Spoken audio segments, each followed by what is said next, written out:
Bismillahirrahmanirrahim.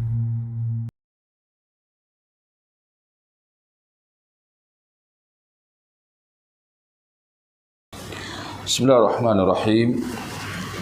Innal hamdalillah nahmaduhu wa nasta'inuhu wa nastaghfiruh wa na'udzu billahi min shururi anfusina wa min sayyiati a'malina may yahdihillahu fala mudilla lahu wa may yudlil fala hadiya lahu wa asyhadu an la ilaha illallah wahdahu la syarika lahu wa asyhadu anna Muhammadan 'abduhu wa rasuluhu amma ba'd. Tuan-tuan dan puan-puan yang dirahmati Allah, syukur kita ke hadrat Allah Subhanahu Wa Taala diberikan kesempatan pada malam ini untuk kita bertemu dan seperti kitab baru yang ada di tangan tuan-tuan dan puan-puan, perbahasan kita pada malam ini membahaskan salah satu tajuk daripada tajuk-tajuk atau daripada beberapa tajuk yang ada dalam kitab yang ada di tangan tuan-tuan, himpunan Risalah Akidah Syekh Muhammad At-Tamimi. Dan sebelum tu kita panjatkanlah kesyukuran kehadrat Allah, saya dan tuan-tuan semua dapat kitab yang baru, yang mana kalau nak ikutkan kitab ni dah lama ada di tangan kita, berbanding kitab atau risalah atau buku poket yang kita gunakan selama ni, yang bagi saya agak tak sesuai lah. Jadi kalau dulu kitab buku poket tu kecil, nak pegang pun kan, dia lebih sesuai kalau nak hafal. Buku kocek ni biasa untuk nak hafal. Jadi buku yang size standard ni lah yang ada di tangan tuan-tuan ni lebih sesuai untuk digunakan dalam kuliah. Jadi tuan-tuan, ni untuk makluman, kitab yang ada di tangan tuan-tuan ni boleh dilihat di muka surat atau di nombor 3. Ya, di nombor 3. Dia sebenarnya menghimpunkan beberapa tajuk-tajuk yang berbeza-beza yang dikarang oleh Syekh Muhammad At-Tamimi. Cuma Syekh Muhammad, beliau memang terkenal dengan menulis risalah-risalah yang ringkas. Antaranya ialah Al-Usul Ats-Tsalatsah. Kalau dalam senarai di surat nombor 3 ni ialah yang ketiga, Al-Usul Ats-Tsalatsah, dasar utama ajaran Islam. Itu terjemahan dia lah.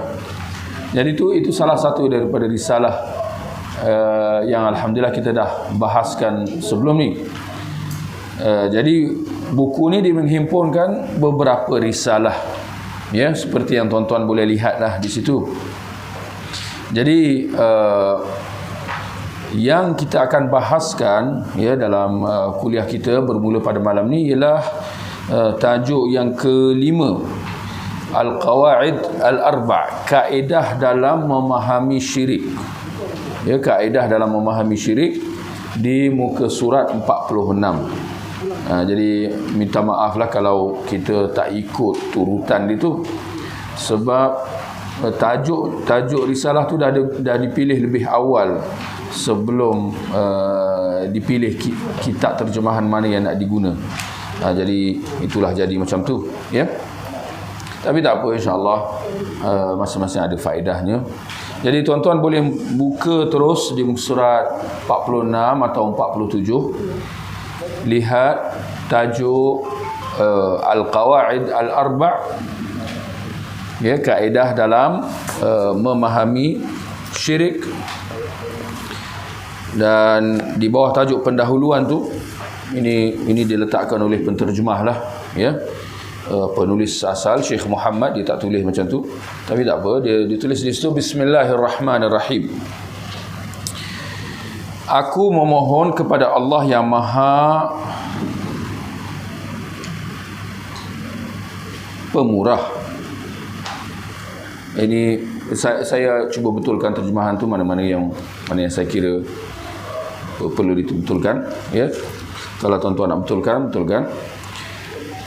Aku memohon kepada Allah yang Maha Pemurah dan pemilik arasy yang agung, agar dia menjagamu di dunia dan akhirat serta melimpahkan keberkatan ke atas dirimu di mana jua kamu berada, di samping menjadikan dirimu tergolong dalam kalangan manusia yang bersyukur apabila diberi sesuatu, bersabar dengan ujian jika ia menimpa mereka, dan beristighfar jika melakukan dosa. Kerana ketiga-tiga perkara tersebut merupakan tanda kebahagiaan seseorang. Ketahuilah, semoga Allah membimbingmu untuk mentaatinya, bahawa Al-Hanifiyah merupakan agama Nabi Ibrahim, di mana kamu menyembah Allah yang esa dengan tulus ikhlas semata-mata untuknya. Kerana dengan tujuan tersebutlah Allah memerintahkan seluruh manusia dan menciptakan mereka untuknya, seperti mana firman Allah Subhanahu wa ta'ala, wa ma khalaqtul jinna wal insa illa liya'budun, dan tidaklah aku mencipta jin dan manusia melainkan agar mereka beribadah kepadaku. Az-Zariyat ayat 56. Sekiranya kamu mengetahui bahawa Allah menciptakanmu untuk beribadah kepadanya, maka ketahuilah bahawa ibadah yakni yang dilakukan itu tidaklah dikira sedemikian melainkan dengan tauhid, sebagaimana solat tidak dikira sedemikian melainkan dengan bersuci. Oleh itu, sekiranya ibadah yang dilakukan itu mempunyai unsur syirik, maka ia akan menjadi rosak, seperti mana apabila terdapat hadas setelah bersuci. Seperti mana firman Allah Subhanahu wa ta'ala, ma kana lil musyrikina ay ya'muru masajidallahi syahidina ala anfusihim bil kufr ulaika habitat a'maluhum wa fin nari hum khalidun. Tidak sepatutnya orang-orang musyrik itu memakmurkan masjid-masjid Allah sedangkan mereka mengakui kekufuran mereka sendiri. Itulah mereka yang sia-sia amal perbuatannya dan mereka kekal dalam neraka. Surah At-Taubah ayat 17. Sekiranya kamu mengetahui bahawa syirik akan merosakkan ibadah dan menyebabkan terhapusnya pahala daripada amal ibadah, serta menyebabkan pelakunya kekal dalam neraka, maka kamu telah mengetahui peri pentingnya pengetahuan dalam masalah ini. Semoga Allah membebaskan kamu daripada perangkap ini, iaitu mensyirikkan Allah. Pengetahuan dalam masalah tersebut dapat ditelusuri melalui 4 kaedah yang disebutkan oleh Allah dalam kitabnya. Baik, kita berhenti di situ dan kita lihat muqaddimah yang telah diletakkan oleh penulis Syekh Muhammad At-Tamimi dalam risalah beliau Al-Qawaid Al-Arba', 4 kaedah, ya, 4 kaedah dalam memahami syirik. Kalau nak diikutkan tuan-tuan, risalah ini dia adalah risalah yang tersendiri, yakni dia berasingan. Yes, seperti yang kita dah lihat dalam tajuk-tajuk di awal tadi, semua itu semua risalah-risalah. Bila kita kata risalah, maknanya dia bezalah dengan buku, kan? Ya, risalah kalau dalam bahasa Arab disebut kutaib, ya. Maknanya kalau buku disebut kitab lah. Kutaib ni maknanya dia tulisan yang ringkas, berbanding kalau buku tulisan yang signifikan lah. Jadi banyak tulisan-tulisan Syekh Muhammad ini dia bersifat ringkas. Tetapi tuan-tuan, dengan risalah-risalah beliau inilah seperti yang tuan-tuan dapat lihat senarai itu, ringkas-ringkas je, pendek-pendek, tetapi dia telah memberi impact yang sangat luar biasa, ya, terutamanya di semenanjung tanah Arab. Yang untuk makluman tuan-tuan, seperti yang tuan-tuan kalau lihat dalam tajuk-tajuk, ya, risalah-risalah yang ditulis oleh Syekh Muhammad ni, semuanya berkait dengan tauhid, ya. Risalah yang ringkas, salatullah, mudah dibaca, mudah difahami, dan ibarat kata straight to the point, membahaskan masalah yang perlu dirungkai oleh masyarakat Arab ketika itu yang bergelumang dengan syirik. Untuk makluman tuan-tuan, semenanjung tanah Arab kira-kira berapa, dalam 100-200 tahun yang lepas, ya, kita kata 200 lah, atau 200-300 tahun yang lepas, hampir sahaja orang-orang Arab sudah kembali ke keadaan pada zaman jahiliyah dengan segala macam hal-hal syirik, perbuatan menyekutukan Allah dalam macam-macam bentuknya, permakaian tangkal, kepercayaan kepada khurafat, tersebar di semenanjung tanah Arab 200-300 tahun yang lepas. Datang Syekh Muhammad At-Tamimi ini rahimahullah, beliau melihat keadaan meruncing yang dihadapi oleh masyarakat Arab ketika itu dengan yang terpalit dengan sebesar-besar dosa, iaitu syirik dan kufur. Maka beliau merasa bertanggungjawab untuk memberi penjelasan tentang apa hakikat dakwah Islam yang dibawa oleh Nabi Muhammad sallallahu alaihi wasallam yang bertunjangkan kepada tauhid. Dan itulah ringkasnya isi risalah-risalah yang beliau karang itu. Sekalipun ringkas dalam bentuk, ya, risalah-risalah, tetapi impact dia seperti yang kita sebut di awal tadi sangat besar dan sangat berkesan. Kesudahannya hal-hal unsur-unsur kesyirikan itu berjaya dibasmikan. Yani tulisan beliau ini memang benar-benar telah memberi kesan yang diharapkan, di mana kesudahan dia benar-benar syirik telah dibasmikan dari semenanjung tanah Arab, dan hal ini dapat dilihat sehingga ke hari ini, di mana tuan-tuan kalau pergi ke semenanjung tanah Arab, tuan-tuan tidak akan mendapati adanya, ya, hal-hal yang menyalahi akidah Islam, ya, pemujaan benda-benda yang tak sepatutnya, pemujaan kubur, ya, tidak ada. Kalau tuan-tuan tertanya-tanya kenapa jadi macam tu, tidak seperti setengah negara Islam yang lain, jawapannya tidak salah untuk kita kata kesan daripada, ya, risalah-risalah yang dikarang oleh Syekh Muhammad At-Tamimi ini. Jadi semoga Allah membalas beliau dengan kebaikan yang setimpal atas jasa beliau menangani, ya, masalah-masalah yang telah menggamit umat Islam suatu ketika dahulu. Dan tuan-tuan, di sini nak kata betapa tulisan beliau ternyata relevan sehingga ke hari ini.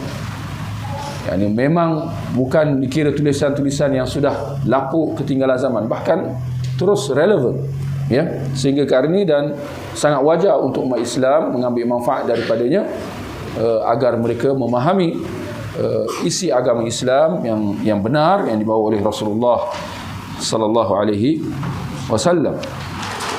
Baik, jadi tuan-tuan, tajuk risalah beliau ini ialah kaedah dalam memahami syirik. Ini sangat terjemahan.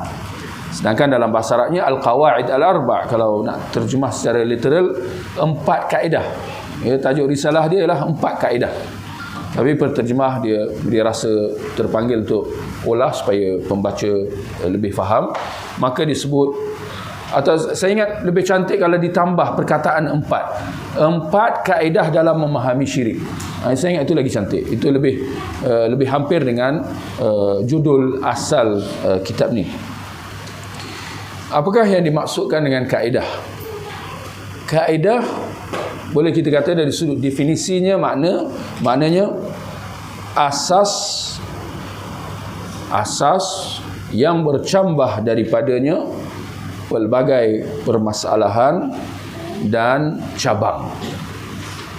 Ini kaedah maknanya asas yang bercambah daripadanya pelbagai permasalahan dan cabang. Jadi 4 kaedah yang dibahaskan oleh penulis dalam risalah ini, dia menjurus kepada memahami apa itu tauhid dan memahami lawan kepada tauhid. Apa lawan kepada tauhid, tuan-tuan? Syirik. Itu risalah ni. Risalah ringkas ni nak merungkai perkara ni. Apa itu tauhid dan apa itu syirik. Apa itu kaedah dalam nak memahami tauhid dan apa kaedah dalam nak memahami syirik. Jangan terkejut, tuan-tuan, kalau sekiranya umat Islam, ada kelompok dalam kalangan umat Islam yang keliru dalam perkara asas ini. Ini bukan benda ringan. Bahkan ada yang keliru tentang apa itu tauhid dan apa itu syirik. Lalu kesudahannya, tuan-tuan, mereka mentafsirkan tauhid, mentafsirkan syirik mengikut definisi mereka masing-masing. Maknanya ikut suka je nak definisikan apa itu tauhid dan apa itu syirik. Sampai ke tahap, tuan-tuan,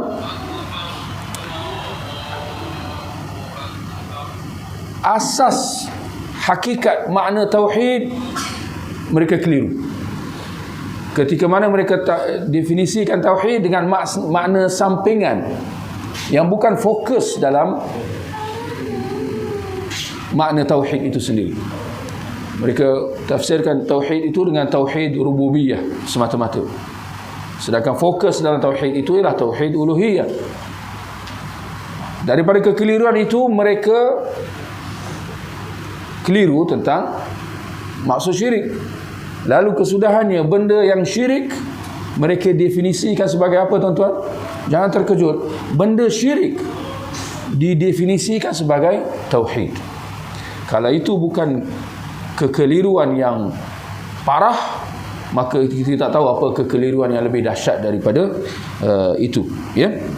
Jadi kaedah-kaedah yang dibahaskan oleh penulis dalam risalah ini bukan daripada ijtihad beliau semata-mata, tetapi ia adalah kaedah yang didasari dalil-dalil daripada Al-Quran dan As-Sunnah, yang mana kalau kita sudah memahami kaedah-kaedah tersebut, kaedah dalam tauhid, kaedah dalam syirik, maka akan mudahlah bagi kita memahami apa itu tauhid yang Allah utuskan Rasulnya Muhammad sallallahu alaihi wasallam dengannya.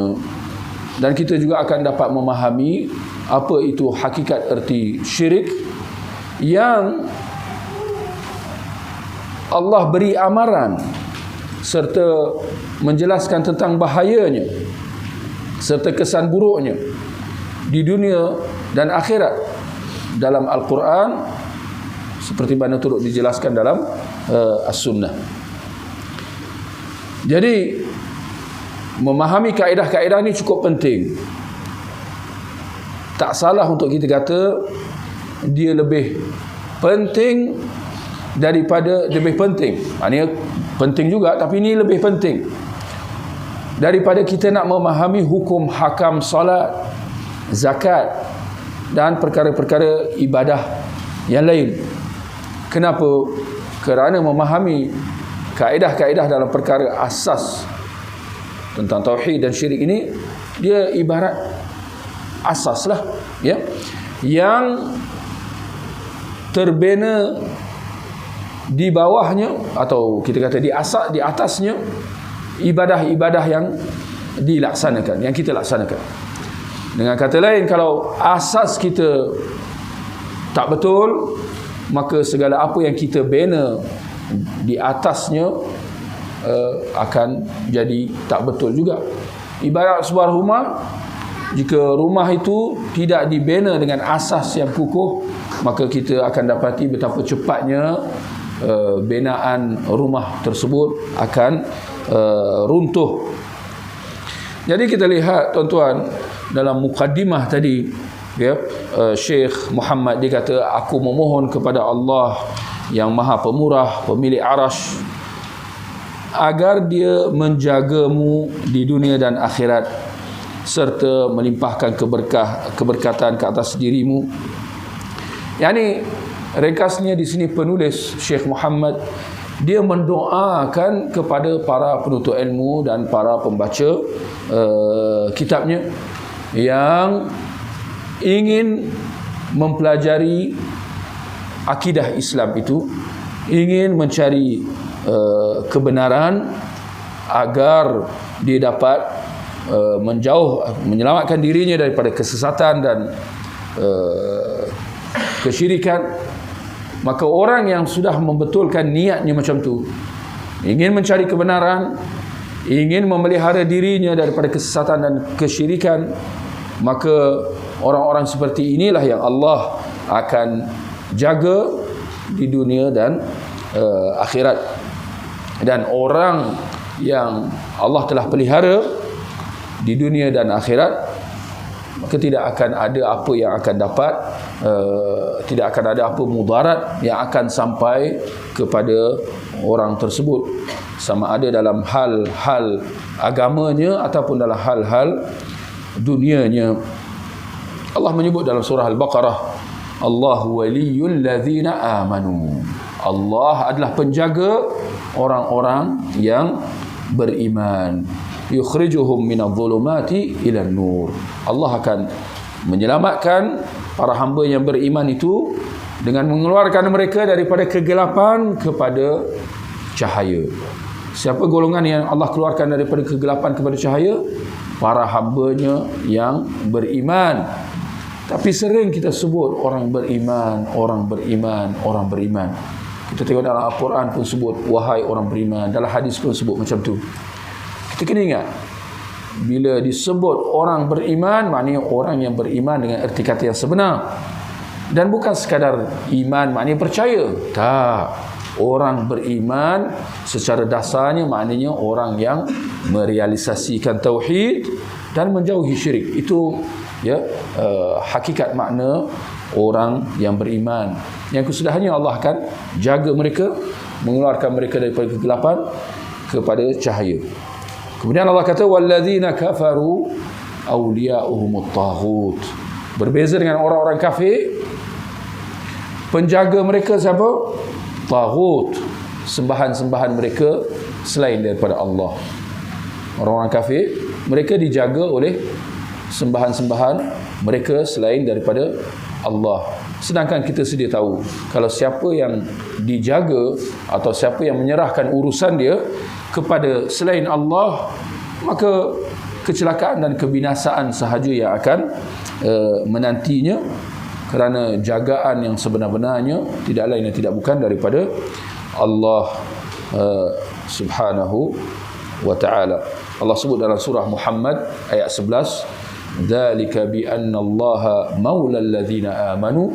Demikian kerana Allah ialah penjaga orang-orang yang beriman, wa annal kafirina la maula lahum. Sedangkan orang-orang kafir, mereka tidak memiliki penjaga. Mereka tidak ada penjaga dengan erti kata yang sebenar. Adapun mereka yang Allah jaga, Allah beri, Allah kurniakan jagaannya, taufiknya dan hidayahnya di dunia dan akhirat, maka natijahnya apa kepada orang tersebut, dialah orang yang akan mendapat kebahagiaan tanpa kesengsaraan selepasnya.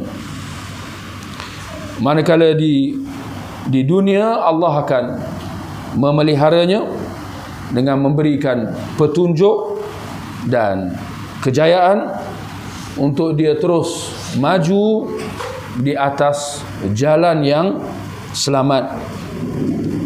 Manakala di akhirat Allah akan memasukkan para hamba-Nya yang beriman ini dalam syurganya yang kekal, tidak ada rasa takut, tidak akan ada penyakit, tidak akan ada kesengsaraan, mereka tidak akan lanjut usia jadi uzur di dalam syurga, dan tidak akan ada apa mudarat sekalipun yang menimpa mereka atas hamba-Nya yang masuk syurga ini.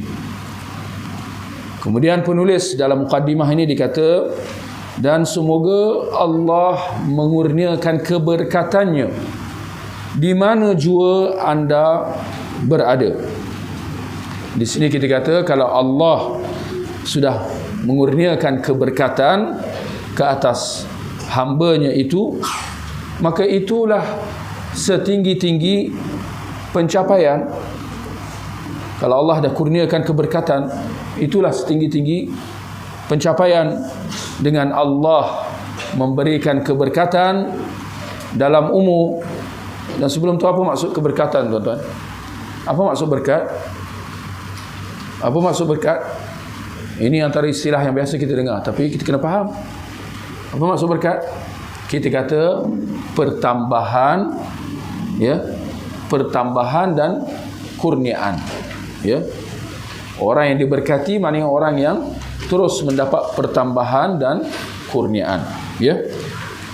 Maka orang yang diberkati ialah orang yang mendapat keberkatan dalam umurnya, keberkatan dalam rizkinya, keberkatan dalam ilmu yang telah dipelajarinya, keberkatan dalam amalan yang dilakukan berdasarkan ilmu itu, keberkatan dalam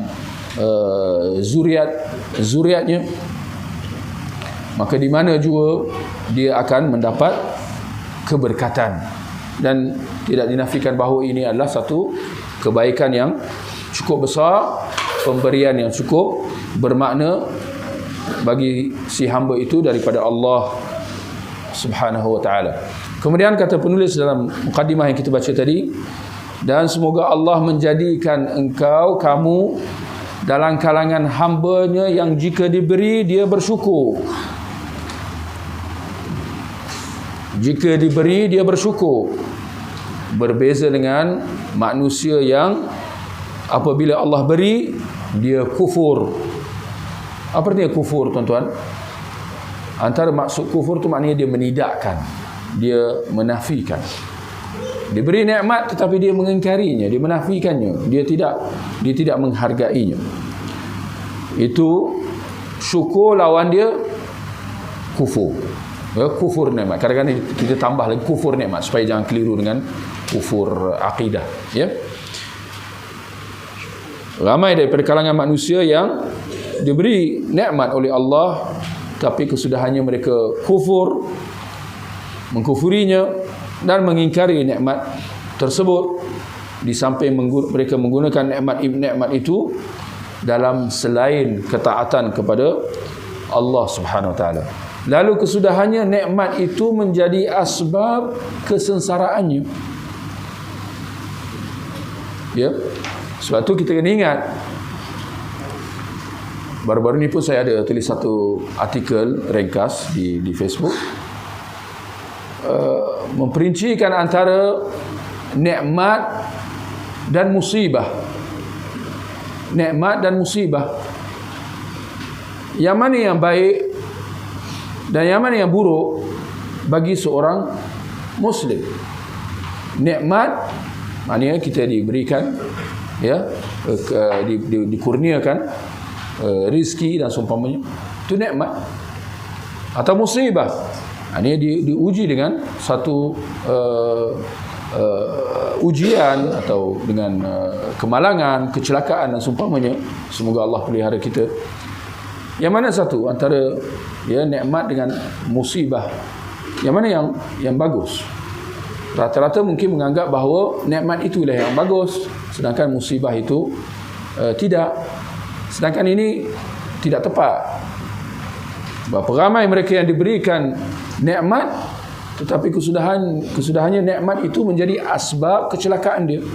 Apabila dia kufur nikmat itu, dia tidak menggunakan nikmat itu dalam ketaatan kepada Allah.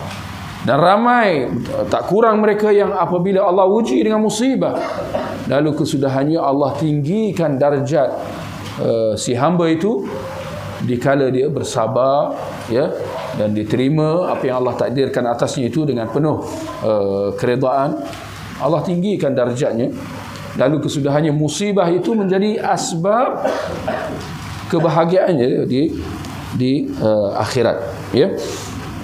Maka mereka yang bersyukur dengan nikmat yang Allah berikan kepadanya, mereka inilah yang Allah akan terus tambahkan nikmatnya itu.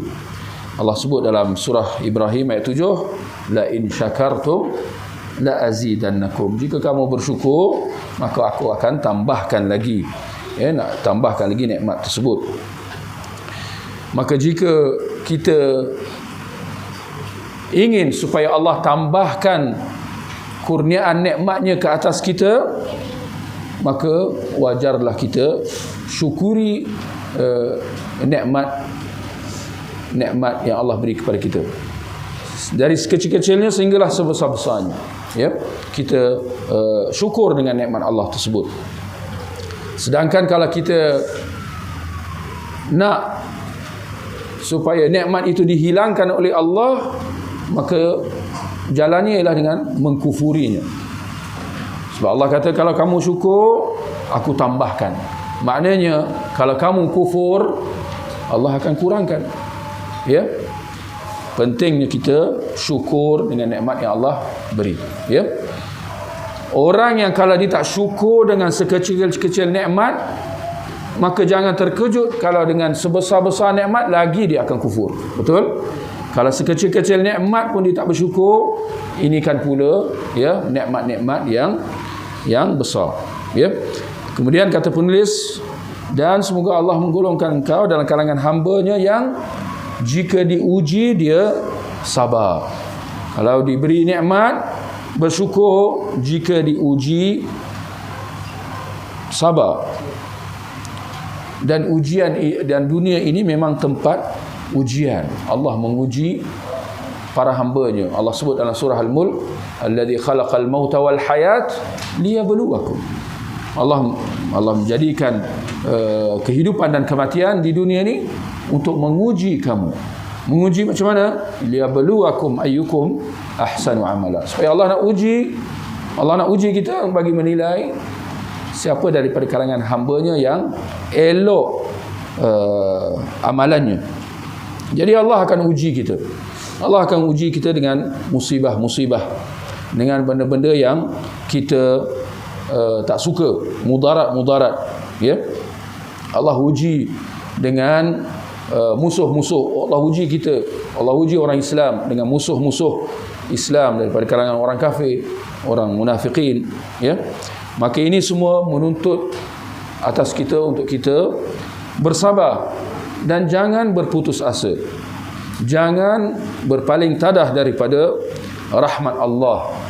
Sebaliknya hendaklah kita terus cekal di atas agama Allah. Jangan kita goyah dan goyang dikala fitnah, ujian datang menimpa. Seperti mana jangan juga kita berserah, ini tewas dikala fitnah, ujian mendatang menguji kita. Sebaliknya kita terus cekal dan tabah, berpegang teguh dengan agama, bersabar menghadapi ujian ujian tersebut. Ini berbeza dengan ramai manusia. Jika diuji, mereka rasa gelisah, mereka rasa resah, dan mereka mencemuh dengan ujian yang datang tersebut, dan mereka berputus asa daripada rahmat Allah. Maka orang-orang yang seperti ini, orang-orang yang tidak sabar apabila diuji, jangan terkejut kalau kita dapati natijahnya, ujiannya terus bertambah, bukan hilang, terus bertambah, ya. Musibah bertambah dengan musibah.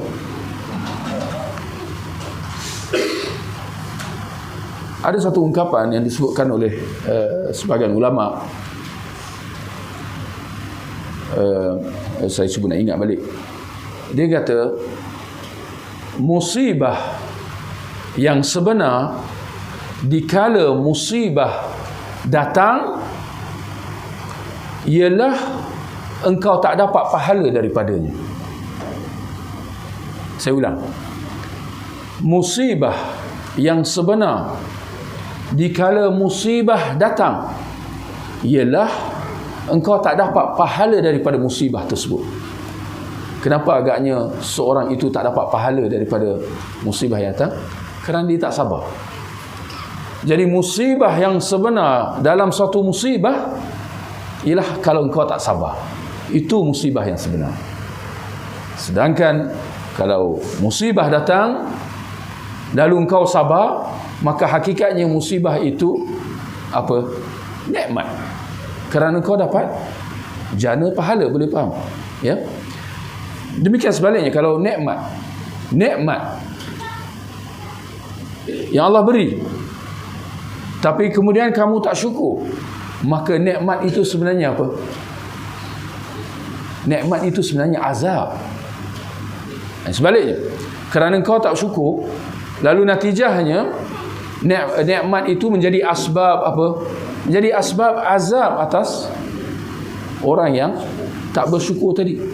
Jadi sebab tu kita jangan kita jadi seperti orang kebanyakan, orang yang jahil, yang menilai sesuatu itu secara zahir.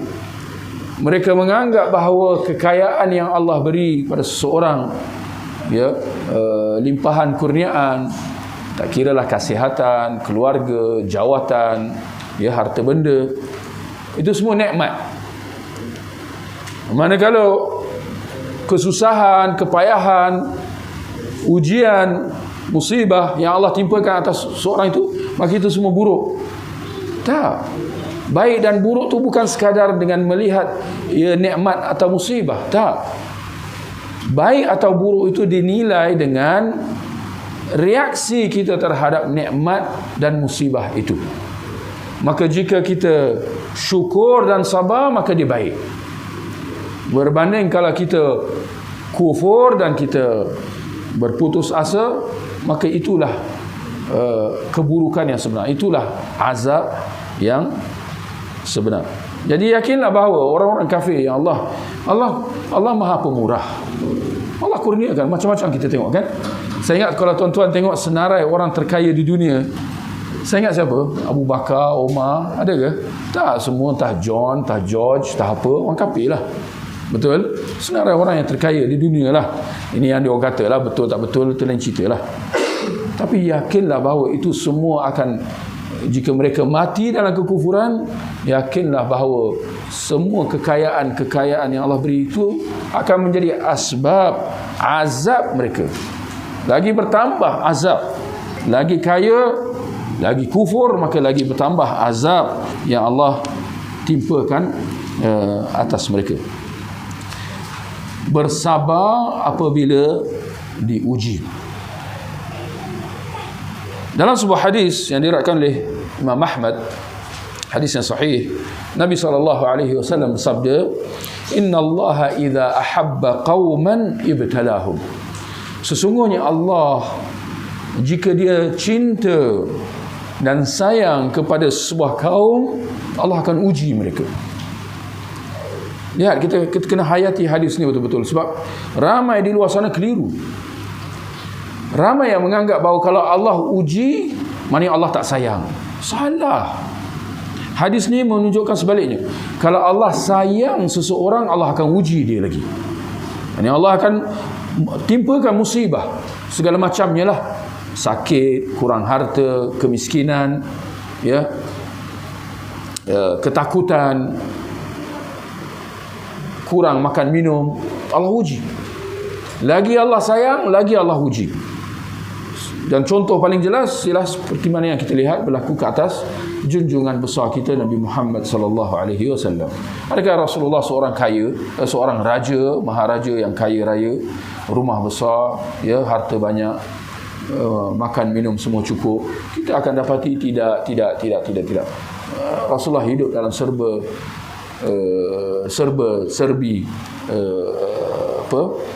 sedikit, segala apanya kurang. Bahkan saya kira kalau nak dibandingkan antara kehidupan kita dengan kehidupan zaman Rasulullah dan sahabat dulu, kita semua hari ini hidup seperti maharaja-maharaja. Tuan-tuan semua maharaja-maharaja. Mana tanya rumah 3 bilik, 2 tandas. Zaman dulu tandas pun tak ada dalam rumah. Tandas pun nak kena pergi ke padang pasir, betul? Kan? Hari ini tuan-tuan nak makan apa? Lagi-lagi dengan PKP baru-baru ni, tiba-tiba sekarang ada aplikasi penghantaran makanan. Tuan-tuan macam maharaja. Tinggal nak beli tak nak beli. Hari ni nak makan apa? Oh, nasi, mi, apa. Boleh order macam tu. Lepas tu datang khadam, hantar. Tapi kena bayar lah. Kena bayar lah. Kalau itu bukan maharaja, saya tak tahu apa tu maharaja. Saya maharaja dulu pun tak ada macam tu. Betul atau tidak? Diorang kata dulu, masa saya pernah belajar geografi ke sejarah ke apa, diorang kata nak rasa masakan pedas-pedas pun kena tunggu rempah ratus yang datang daripada negeri China. Ini yang saya belajar dulu. Salah, boleh saya betul salah tak tahulah. Jadi nak rasa masakan sedap pedas-pedas ni kena tunggu musim. Tak ada sekarang tuan-tuan nak rasa makan pedas, manis, tak apa benda, semua dengan handphone je. Itu saya kata kita hidup seperti maharaja zaman sekarang ni. Jadi sangat wajar dan wajib kita syukur. Tapi itulah dalam hadis Nabi kata, jika Allah suka ke atas kaum, maka dia akan mengujinya. Maka barang siapa yang reda dengan ujian itu, Allah memberikan keredaannya. Dan barang siapa yang mencemuh, rasa tak puas hati dengan musibah yang menimpa tu, maka Allah akan mencemuhnya, ya. Dan ketahuilah, kata Nabi sallallahu alaihi wasallam, manusia yang paling berat ujian musibah yang Allah timpakan atasnya ialah para nabi. Kemudian mereka yang datang kemudian. Ini orang yang paling berat ujiannya ialah para nabi. Kemudian golongan as-siddiqin, golongan syuhada, golongan orang-orang yang beriman, ya. Tetapi kita dapati bahawa mereka ini, para nabi, golongan siddiqin, golongan syuhada, orang-orang yang saleh, apabila diuji, mereka semua mempunyai sikap yang sama, bersabar. Mereka bersabar. Berbeza dengan orang-orang munafik yang apabila diuji, bagaimana? Ini Allah sebut dalam surah Al-Hajj ayat 11. Wa minan nasi man ya'budullaha ala harf. Dan terdapat dalam kalangan manusia yang menyembah Allah secara bermusim. Ini ada waktu dia reda, ada waktu dia kufur. Kalau Allah beri dia rezeki, dia reda, dia suka. Tapi kalau Allah uji, betapa cepatnya dia berpaling tadah, ya. Jadi setiap Muslim kena ingat bahawa dunia ini bukan tempat senang-senang, bukan tempat hidup mewah-mewah. Seperti mana dunia ini tidak semestinya terus dengan kemanisan, rasa gembira, rasa senang. Tidak. Allah uji manusia itu masing-masing dengan ujian masing-masing. Lagi tinggi seorang itu kedudukan dia dengan Allah, lagi Allah uji dia. Ketahuilah bahawa setiap apa yang Allah uji atas kita, maka dia ikut kemampuan kita. Ikut kemampuan. Kerana Allah dah kata dalam Quran, "Wa ma rabbuka bidhallamin lil 'abid." Dan sama sekali Tuhanmu tidak akan berlaku zalim ke atas hamba-Nya. Jadi kita kena yakin bahawa kalau Allah uji kita dengan satu ujian, berat atau ringan, ketahuilah bahawa itu sesuai dengan kemampuan kita. Allah tak akan sekali-kali uji hamba dia dengan satu musibah yang kita tak akan mampu bersabar menanganinya. Lihat saja Rasulullah sallallahu alaihi wasallam. Saya ingat saya dah sebut dalam kuliah sebelum ini, bagaimana Rasulullah daripada 7 atau 8 anak dia, bahkan 8 anak dia, 7 anak daripada Khadijah, satu lagi daripada isteri dia lain, 8 anak dia. Berapa ramai yang hidup ketika dia wafat? Maksudnya siapa yang hidup sampai dia ke akhir umur dia? Seorang sahaja, Fatimah. Manakala baki yang lain semua meninggal dunia semasa dia hidup. Saya ingat kita tak pernah dengar, kecuali kalau ada, jarang kita dengar orang yang ditimpa ujian macam tu. 7 anak dia bukan mati kerana kemalangan apa, tak, seorang-seorang mati. Ini bukan sekaligus tapi seorang-seorang, ya. Di samping banyak ujian-ujian yang lain yang Allah timpakan ke atas Nabi Muhammad sallallahu alaihi wasallam. Tapi itulah dia, dunia ini dia disebut dunia ini berputar. Ada pasang surut dia. Dan Allah sebut dalam surah Ali Imran ayat 140. Wa tilkal ayyamu nudawiluha bainan nas. Dan demikian ialah hari-hari yang kami kitarkan buat manusia. Ada waktu senang dan ada waktu susah. Dan yakinlah bahawa kalau kita diuji, diduga dengan satu ujian, lagi kita sabar dan kita terus sabar, yakinlah bahawa kemenangan semakin dekat. Kerana itu adalah lumrah alam, ketetapan Allah al-kauniyah di dunia ini, bahawa kesusahan itu tidak akan selama-lamanya.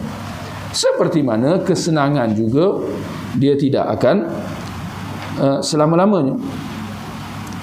Kemudian kata penulis, wa idza aznaba istaghfar, dan jika si hamba itu berbuat dosa, betapa cepatnya dia beristighfar, meminta keampunan daripada Allah Subhanahu wa ta'ala.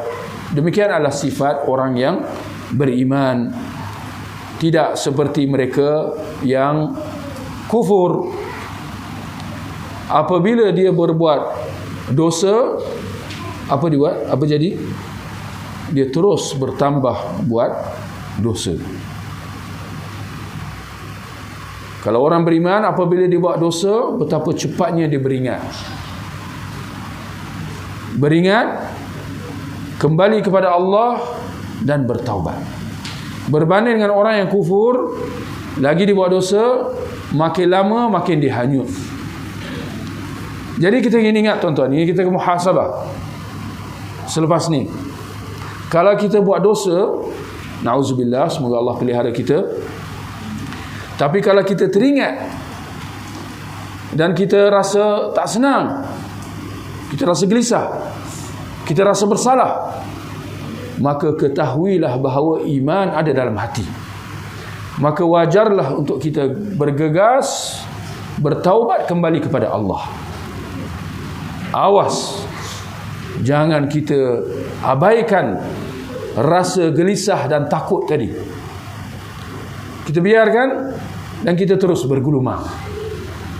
Ini tanda yang bahaya. Kerana dikhawatiri sampai satu masa dosa yang sama. Kalau sebelum ni kita rasa bersalah, sampai satu masa kita dah biasa. Orang yang dah biasa dengan dosa sampai dia rasa tak bersalah, hampir sahaja kita khawatir hatinya sudah tertutup. Hatinya sudah tertutup. Sedangkan keadaan hati dia ada 3 keadaan. Asalnya dia bersih suci, seperti mana bayi yang baru lahir, hatinya bersih suci, seperti disebut dalam hadis. Kalau seorang hamba tu dia buat dosa, maka akan ada satu titik hitam menghinggap atas hatinya itu. Jika dia beristighfar dan bertaubat, maka titik hitam itu akan terpadam, kembali putih.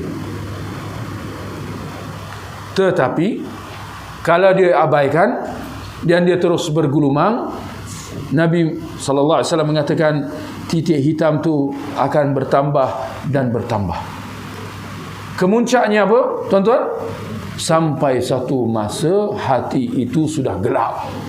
Daripada putih jadi gelap.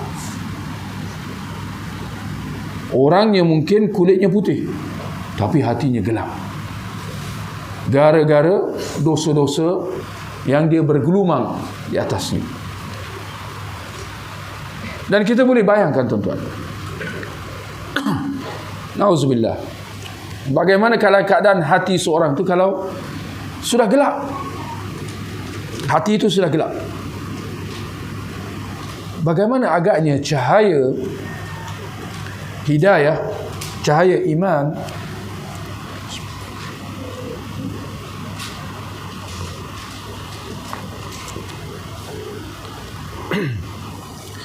bagaimana agaknya cahaya iman akan masuk ke dalam hati. Ketika mana hatinya sudah gelap.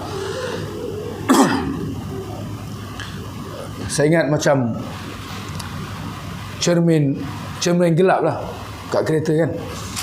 Lagi cermin tu gelap, lagi cahaya matahari susah nak masuk.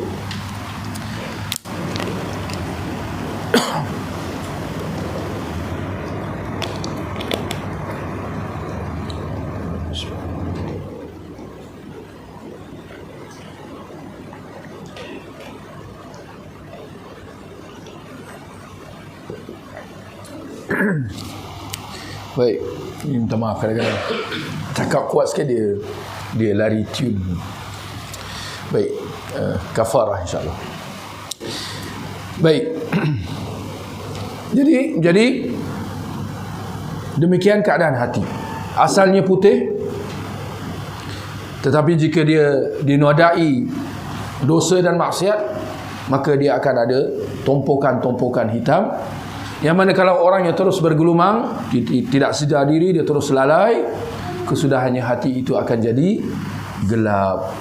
Jadi gelap gelita. Dan itu bukan kemuncaknya lagi. Jika orangnya terus lagi bergelumang, peringkat akhirnya hatinya akan terkunci. Allah sebut dalam Al-Quran, am ala qulubin aqfaluha, apakah hati mereka sudah terkunci. Ini sampai dah tak boleh nak buat apa lagi dah. Ini keadaan sebahagian manusia, kita kena ingat. Jadi kita kena muhasabah. Keadaan manusia yang orang kata apa, kalau bahasa mudah dia tak makan saman. Tegur tak boleh nak, tak berubah. Kita kata kita khawatir hampir sahaja orangnya hatinya sudah terkunci. Dan saya ingat dalam bahasa harian kita pun kita biasa guna. Kita biasa guna hati dia sudah terkunci. Tinggal lagi kunci kenapa? Itu satu perkara lah. Kalau terkunci kerana maksiat, maka na'udzubillah, dia khawatiri bahawa itulah keadaan dia sampai ke akhir hayat dia. Sebab hati sudah terkunci, tidak lagi boleh dibersihkan. Ya.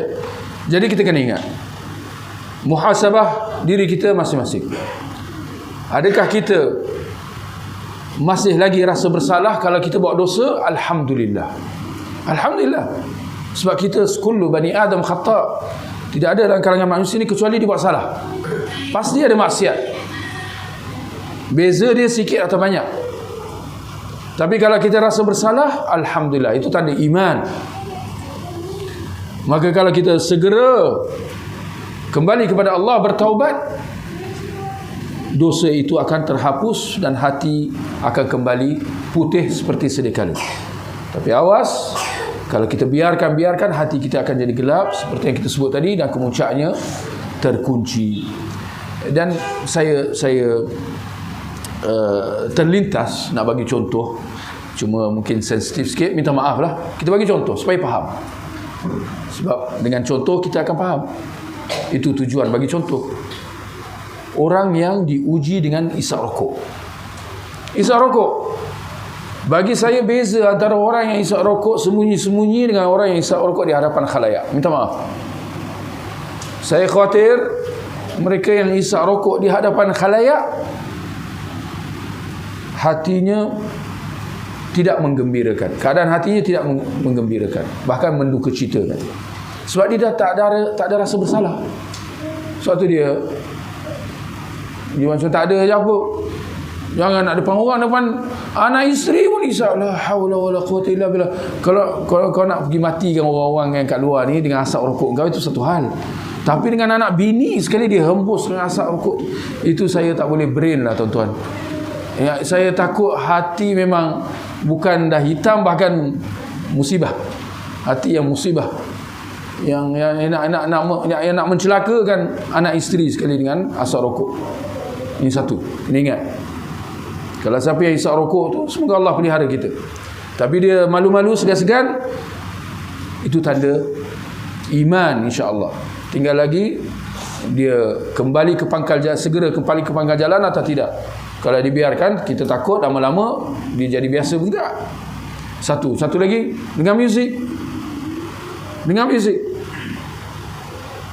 pelihara diri kita daripada mendengar muzik. Seperti ulama kata, muzik dan Al-Quran dia tidak akan bersama. Muzik dan Al-Quran dia tidak akan sama. Dia tidak akan bergabung. Dia tidak akan duduk sama. Seperti mana muzik dan Al-Quran tidak akan duduk sama dalam hati. Maka hati seorang itu di antara dua. Hati yang dekat dengan Al-Quran atau hati yang dekat dengan muzik. Jadi kita kena muhasabah. Saya khawatir kalau seorang tu dia dah biasa dengan muzik, sedangkan itu dosa, itu maksiat. Tapi kalau kita masih lagi terus menipu diri kita, mengatakan muzik ini halal, muzik ini bagus, kerohanian, bagi tenang hati, ini semua pembohongan, ini semua kekeliruan.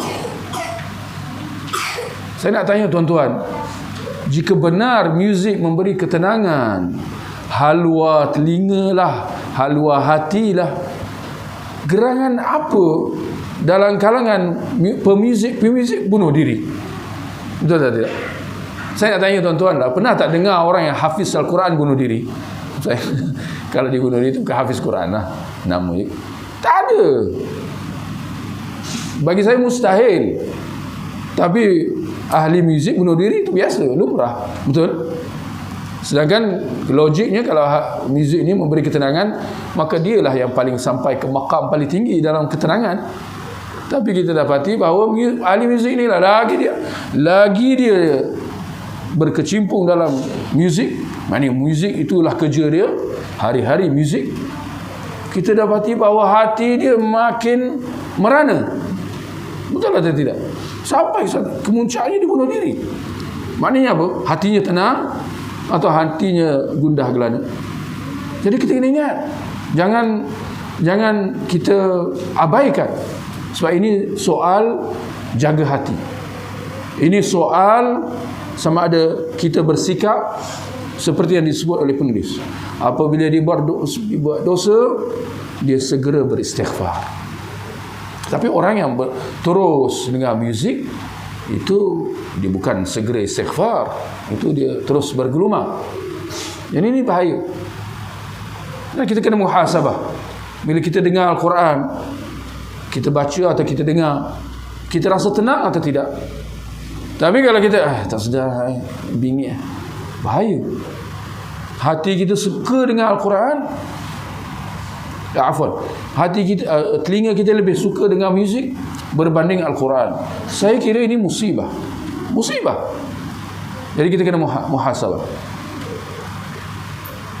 Saya masih ingat lagi masa sekolah dulu. Masa saya sekolah dulu. Saya seperti kebanyakan pelajar-pelajar diuji dengan muzik. Dengan muzik. Dengarlah apa-apalah, macam-macam lah. Apa yang sedapnya, masa dulu tu sedap lah.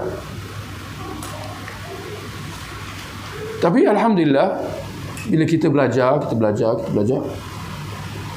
sampai satu masa saya mula, Allah, ini semua hidayah daripada Allah. Allah buka hati saya. Sampai satu masa dengar muzik dan mula memberi perhatian, mula muhasabah, dengar pula lirik-lirik. Saya mendapat, kalau dulu belajar dia tak tahu apa lirik-lirik ni. Apa dia cakap, dia dengar je. Asal sedap je. Tapi bila umur dah dewasa sikit, sangat awal 20-an macam tu, dia dengar lirik-lirik tak senonoh. Kan? Tuan-tuan tahulah kan? Lirik entah apa, ya? Pasal cinta, pasal apa-apa kan? Jadi alhamdulillah, sampai satu masa saya meluat. Ini semua dengan nikmat Allah Subhanahu Wa Taala, rezeki Allah kurniakan bagi saya. Jadi alhamdulillah, sampai satu masa saya tak dengar muzik. Allah mudahkan bagi saya. Dan alhamdulillah benda ni sampai ke hari ni. Dengan muzik meluat. Tak boleh tahan. Saya tak boleh tahan kalau dengar muzik. Dan ini semua bagi saya, ini semua nikmat Allah Subhanahu Wa Taala. Berbanding kalau dengar Al-Quran, saya kira bukan saya nak berbangga-bangga, tapi saya kira ini termasuk dalam firman Allah, wa amma bi ni'mati rabbika fahaddits. Dan apa juga nikmat yang Allah beri pada kau, ceritakan. Dan saya kira ini antara nikmat yang Allah beri kepada saya. Apabila dengar Al-Quran, hati rasa sedap, hati rasa tenang. Kalau dengar muzik, saya pantanglah, saya meluat. Bukan tak ada apa-apa, saya tak kenal pun siapa dia, tapi muzik tu bagi saya bingit. Bunyi-bunyi yang tak diundang. Sedang Al-Quran, itulah dia halwa telinga yang sebenar, yang memberi ketenangan. Jadi saya berbesar hati untuk nak minta ajak tuan-tuan semua bermuhasabah. Muhasabah hati kita macam mana. Antaranya ialah dengan cara-cara macam ni. Apabila berdepan dengan dosa, bagaimana perasaan kita? Rasa gelisah, rasa takut. Lalu kita segera kembali ke pangkal jalan, maka itu alhamdulillah. Kita kena terus istiqamah macam tu. Jika tidak, maka kita kena segera perbaiki diri kita. Antaranya ialah dengan contoh muzik, ya. Dan seumpamanya hal-hal maksiat ni. Kalau siapa yang masih lagi Allah uji dengan muzik, maka saya sarankan supaya segera tinggalkan. Sebab dia hanya akan menambahkan kesengsaraan atas kita dan menjauhkan kita daripada redha Allah Subhanahu wa taala. Dikala kita nak rasa tenang, nak rasa suka, realiti hakikatnya muzik ini hanya akan menambahkan kekosongan dalam jiwa kita, kerana dia menjauhkan kita daripada Allah Subhanahu wa taala. Berbanding Al-Quran, kalau kita hayati, ini pun saya kira tuan-tuan boleh muhasabah sejauh mana tuan-tuan boleh menangis apabila membaca Al-Quran atau mendengar Al-Quran. Barangkali kita tak faham, kita boleh buka terjemahan. Sejauh mana tuan-tuan boleh menangis membaca Al-Quran, mendengar Al-Quran. Jika demikian, maka alhamdulillah, itu pun satu nikmat, tanda dekatnya hati tuan-tuan dengan Allah Subhanahu wa taala. Tapi kalau belum lagi sampai ke situ, maka kita kena usaha, ya. Sebab Allah kata dalam Al-Quran, ala bi dzikrillahi tatma'innu al-qulub. Sungguhnya dengan mengingati Allah, hati akan merasa tenang, hati akan merasa hiba, hati akan merasa dekat dengan Allah Subhanahu wa taala. Baik, saya ingat ini mukaddimah dia lah, ya. Mukaddimah pendahuluan penulis. Dan insyaAllah kuliah akan datang kita masuk dengan kaedah yang pertama yang dibawa oleh penulis, insyaAllah. Baik, ada sebarang pertanyaan?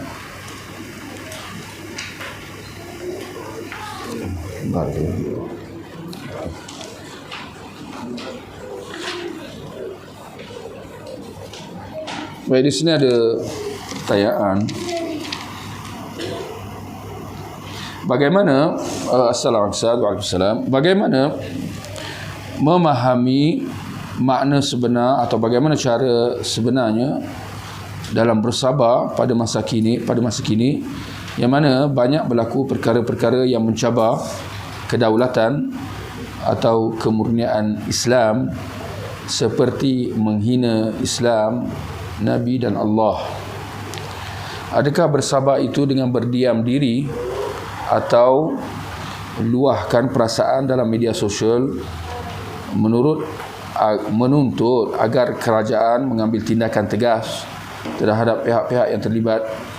Barakallahu fiik. Soalan yang menarik.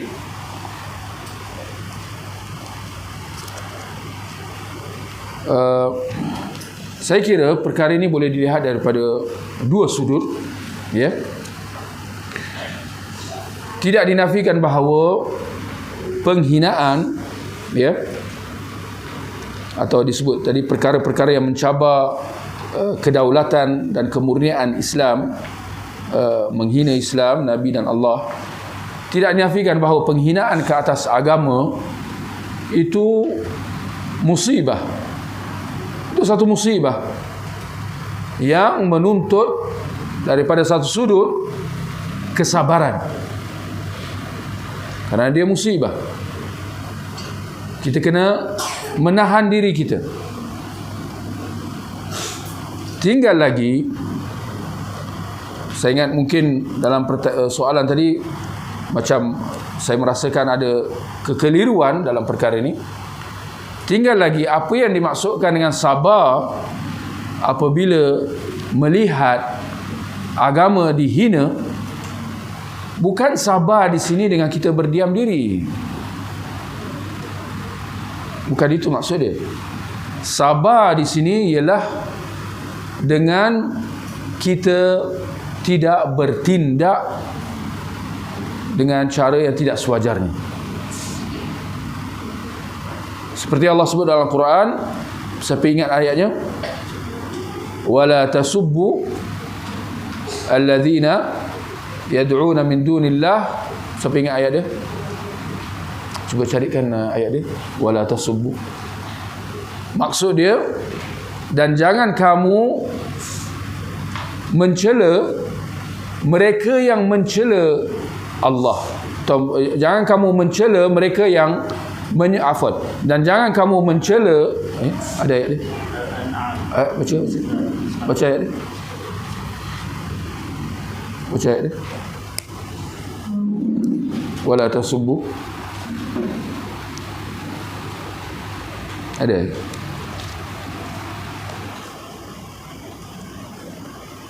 Tak ada.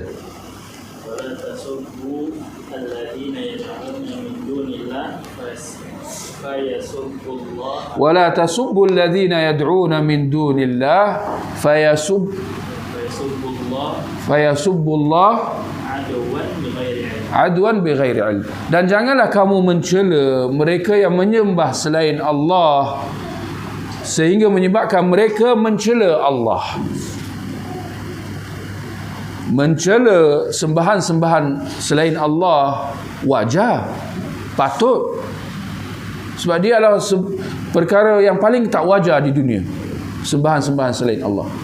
Tetapi sekalipun demikian, Allah melarang kita mencela sembahan-sembahan selain Allah itu di hadapan mereka yang menyembahnya.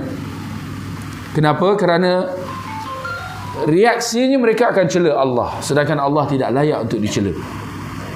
Maka di sini kita kata sabar. Jangan bertindak di luar batasan. Antaranya ialah dengan mencela mereka yang mencela Allah. Kita mencela mereka, reaksi balasnya mereka akan mencela Allah lagi. Mereka akan menghina agama lagi. kita sabar. Jangan bertindak di luar batasan. Baik, itu sudut yang pertama.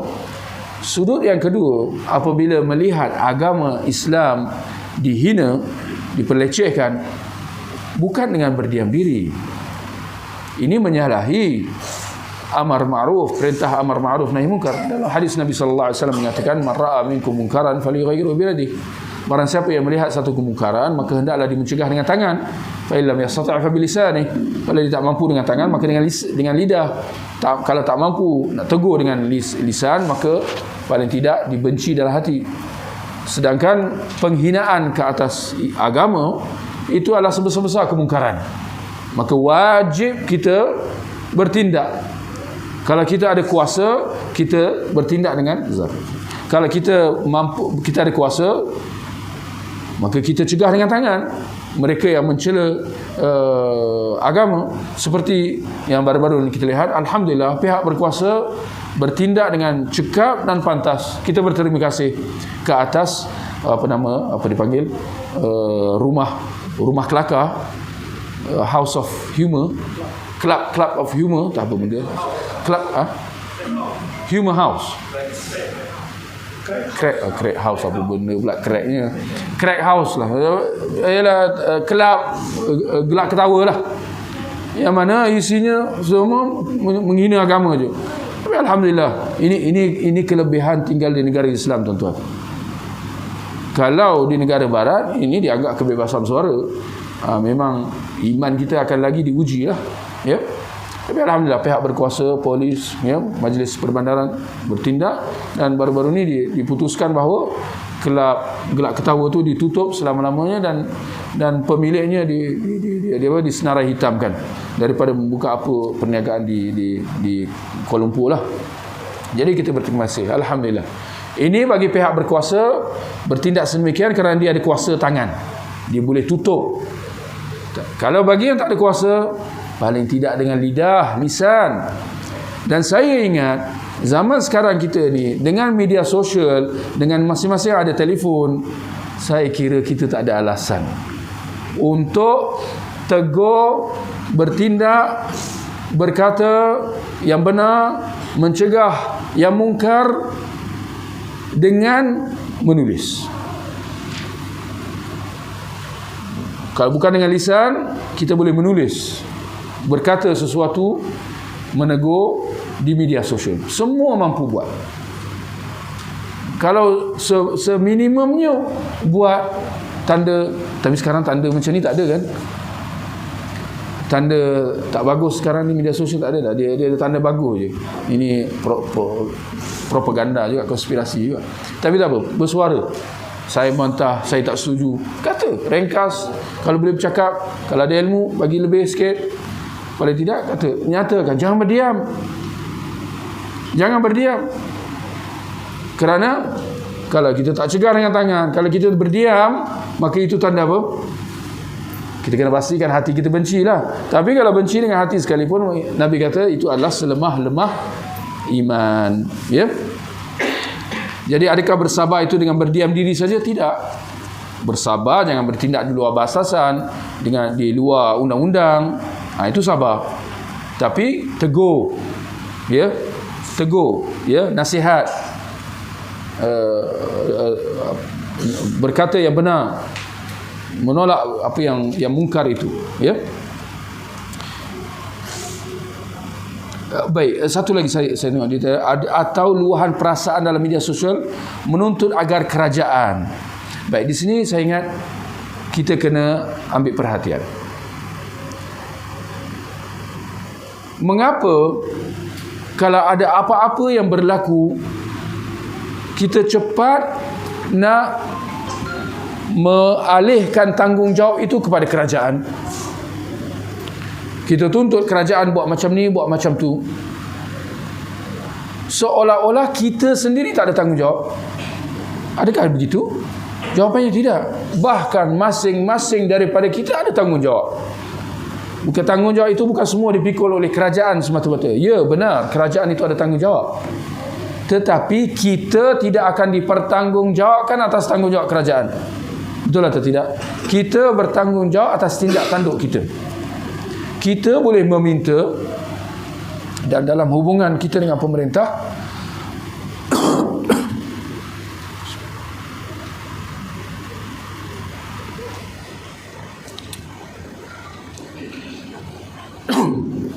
baik, ini jazakallah khair.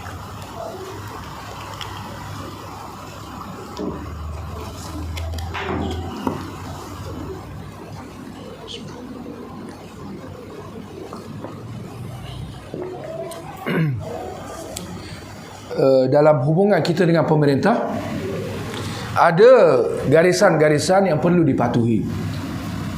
Antaranya tidak menegur pemerintah secara terbuka, kerana ini akan menggugat kredibiliti dia. Ini kita mempersoalkan tanggungjawab kita.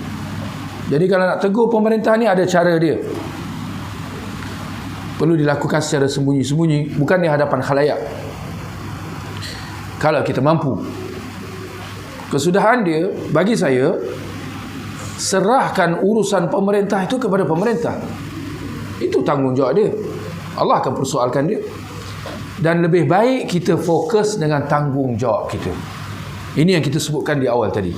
Bagi saya, setiap kita sudah mampu bersuara. Dengan adanya media-media sosial, Facebook dan segala macam lah, kita semua diberi medium yang saya ingat 20-30 tahun yang lepas tak ada. Dulu kalau orang nak bersuara tak boleh bersuara. Sekarang semua ada handphone, semua boleh bersuara. Dengan erti kata menulis.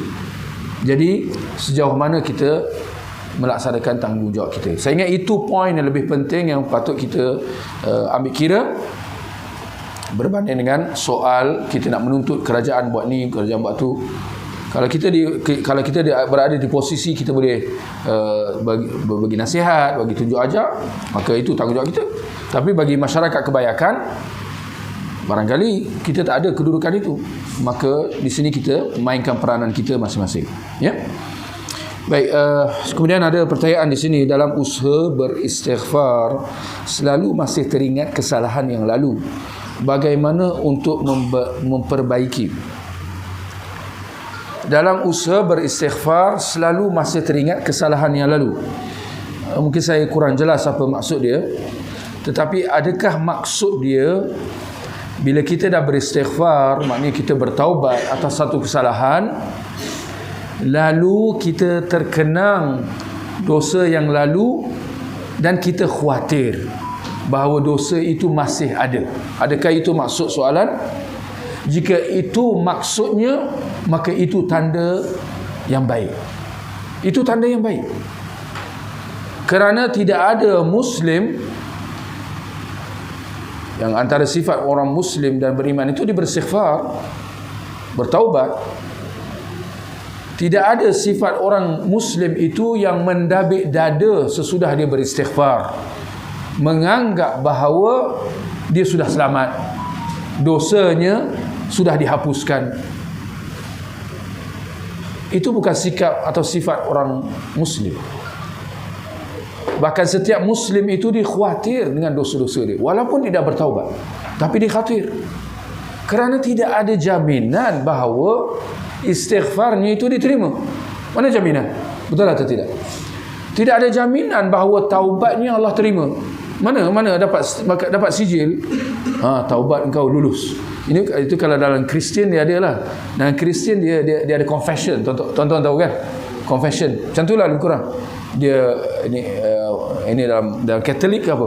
Dia kalau dia buat dosa, apalah dia berzina ke apa, dan dia rasa bersalah. Dia pergi jumpa padri, padri aku dah berzina. Padri tu kata, engkau mengaku bersalah? Enggak bersalah. Okey, dah engkau sudah bebas. Dosa engkau sudah terhapus. Masya-Allah. Ya, tapi saya ingat kena bayar kau kepada padri. Padri pun penunggang agama juga. Ya. Tapi dalam Islam tak ada macam tu. Dalam Islam kita beristighfar, bertaubat dengan siapa? Terus dengan Allah Subhanahu Wa Taala. Tapi tinggal lagi, adakah kita boleh tahu bahawa istighfar kita diterima, taubat kita diterima? Tak tahu. Kita hanya akan tahu di akhirat nanti. Jadi kerana itu, hati kita terus rasa gelisah. Gelisah taubat kita tidak diterima. Bahkan bukan saja taubat, bahkan semua amal ibadah yang kita buat, kita rasa gelisah, Allah terima atau tidak. Betul atau tidak, tuan-tuan? Kerana itu jurus selepas kita bagi salam, Assalamualaikum warahmatullahi, kita tak kata Alhamdulillah.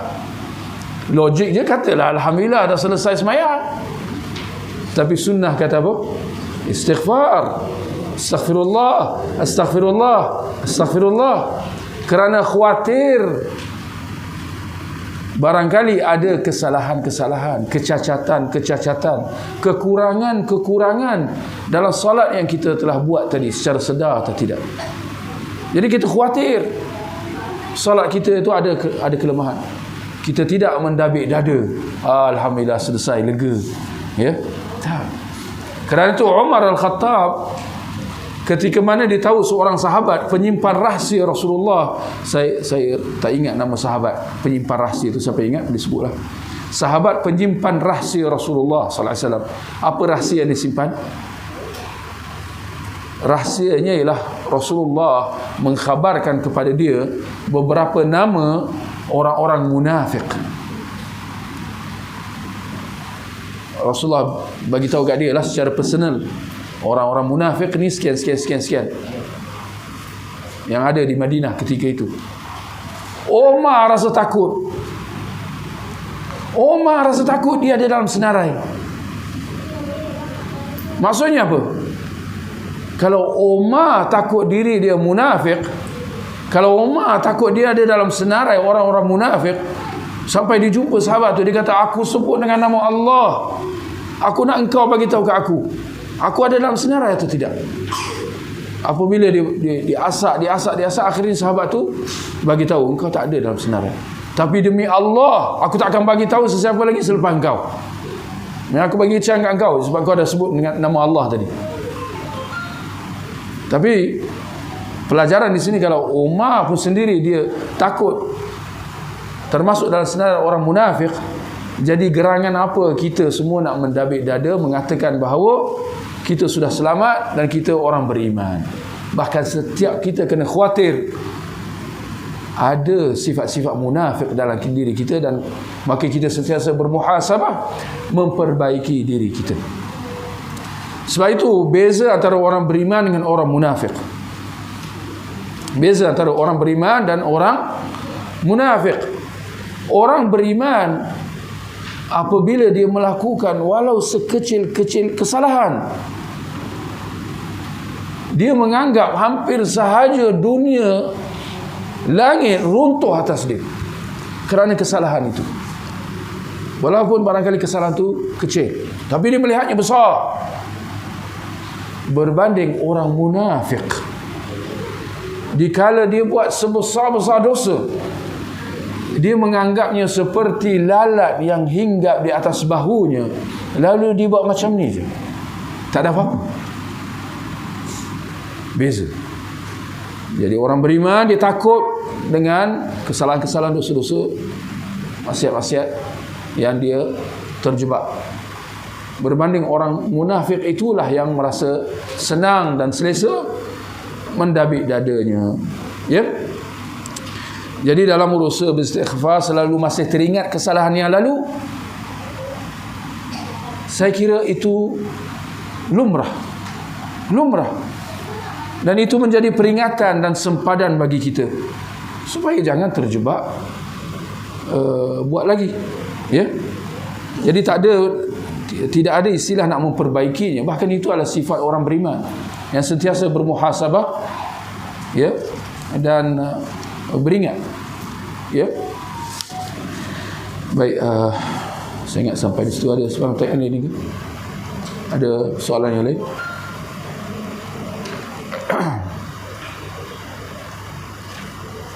Jika tidak ada, saya ingat kita boleh berhenti di situ. Kita akhiri dengan tasbih kafarah. Subhanakallahumma bihamdik, asyhadu an la ilaha illa anta, astaghfiruka wa atubu ilaik. Wa sallallahu ala nabiyyina Muhammad wa ala alihi wa sahbihi ajma'in.